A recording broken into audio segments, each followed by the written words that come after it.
सुबह सुबह ही मैं अपनी साइकिल में बैठकर अपने नए मिशन के लिए निकल पड़ता हूँ अपने गांव की तरफ। वहां पहुंचता हूँ तो पहले से 2-3 बाइक्स वहां खड़ी रहती हैं। मैं समझ जाता हूँ कि कुछ लोग घर के अंदर इंटर कर चुके हैं। बस यही जाके देखना है कि कौन है और कहाँ से आए हैं। मैं घर के अंदर इंटर करता हूँ और देखता हूँ पहले इधर उधर कोई है तो नहीं।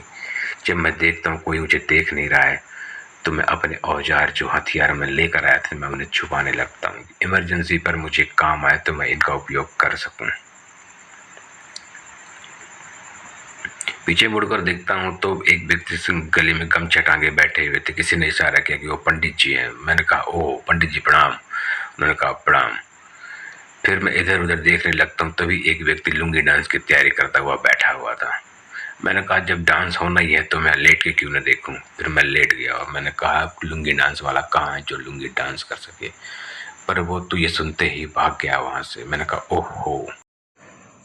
अपने मिशन को आधा पूरा करने के बाद मैं फिर उसी इस जगह पर आकर बैठ जाता हूँ जिससे किसी को शक भी ना हो कि मैंने अपना मिशन कुछ कंप्लीट कर लिया है। जीआई को भी अपने बगल में बैठा लेता हूँ जिससे किसी को और मुझ पर कोई शक ना हो। बस इतने में एक व्यक्ति आता है जो हवन की तैयारी करने लगता है। उसने हवन में अग्नि प्रज्वलित ही करी थी। तभी मैं बोल पड़ा भैया मेरा नंबर आएगा तो बता देना। उन्होंने कहा कि हाँ तुम्हारा नंबर आएगा तो जरूर तुमको बताएंगे। तुम्हारा मन नहीं होगा तब भी तुम्हें बताएंगे। बाहर का नज़ारा देखकर मुझे लग रहा था कि मैं किसी गोल्फ मैदान में आ गया हूँ क्योंकि गोल्फ खेलने का बहुत शौक है मुझे। पंडित जी ने अपने आगे का प्रोग्राम शुरू कर दिया, हवन का प्रोग्राम। चाचा भी उनकी हाँ में हाँ मिलाने लगे। उनको देखकर मुझे भी लगने लगा कि हाँ मेरा नंबर कब आएगा। तभी मैं जाके बैठ जाता हूँ। मुझे बैठा देख पंडित जी ने स्पीड अपनी और बढ़ा ली।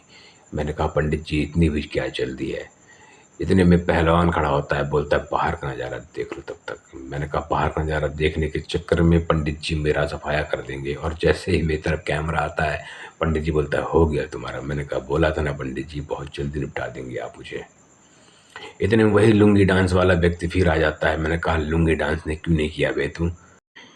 इसके बाद वे हम लोगों को लेकर एक अंधेरी कोठरी में जाते हैं और वहाँ जाकर हमें बोलते हैं यहाँ बैठ जाओ। हमने पूछा यहाँ क्यों बैठना है। बोले तुम्हें यहाँ खाना खिलाएंगे। मैंने खाना खिलाने के लिए अंधेरी जगह पे क्यों लाना है भैया, उजाले में लाओ जहाँ 2-4 पूड़ियाँ दिखे भी। पंडित जी और जीआई के बीच बहुत गहरे मुद्दे पर वार्तालाप चल रही थी। मैंने कहा इनको डिस्टर्ब करने की जरूरत नहीं है, मुद्दा बहुत गंभीर है। तभी भोजन की व्यवस्था हो जाती है और भोजन देखते ही पहले तो मैं अपने आगे के 2-4 बटन खोल लेता हूँ क्योंकि जिससे मैं 2-4 पूड़ियाँ एक्स्ट्रा खा लूँ। पंडित जी ने भी कहा कि हाँ इससे 2-4 पूड़ी एक्स्ट्रा खाई जा सकती है। फिर मैंने कहा कैमरामैन को जीआई के पास ले जाओ और उनको भी ये ट्रिक बता दो। कहीं ऐसा ना हो कि वो 1-2 पूड़ी कम खाए और फिर भूखे ही रह जाओ और बोले भैया हमें तो वहाँ खाना ही नहीं मिला।